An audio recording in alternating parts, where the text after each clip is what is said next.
يا كوتش اتمرن كام شكل في التمرينه بتاعتي؟ دي تختلف على حسب العضله اللي انت بتتمرنها.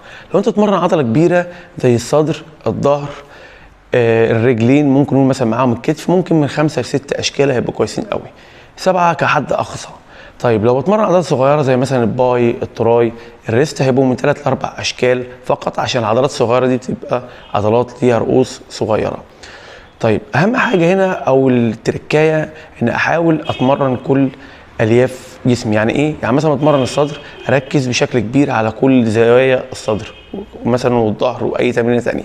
يعني ما اتمرنش 100 تمرين ما لهمش لازمه، او كذا تمرين ليه علاقه بنفس الشكل او مشابه نفس الشكل. لا، احاول استهدف كويس جدا كل خلايا وزوايا العضله اللي انا بمرنها.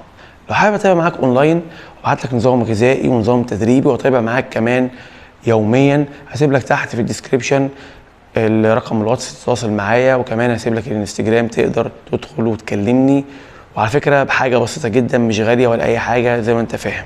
كده خلصت حلقه النهارده. الفيديو النهارده عجبك، يا ريت تعمل سبسكرايب في القناه وتفعل زر التنبيهات عشان يجيلك كل حاجه جديده في وقتها. ما تنساش كمان تعمل لايك للفيديو اذا عجبك. والسلام عليكم ورحمه الله وبركاته.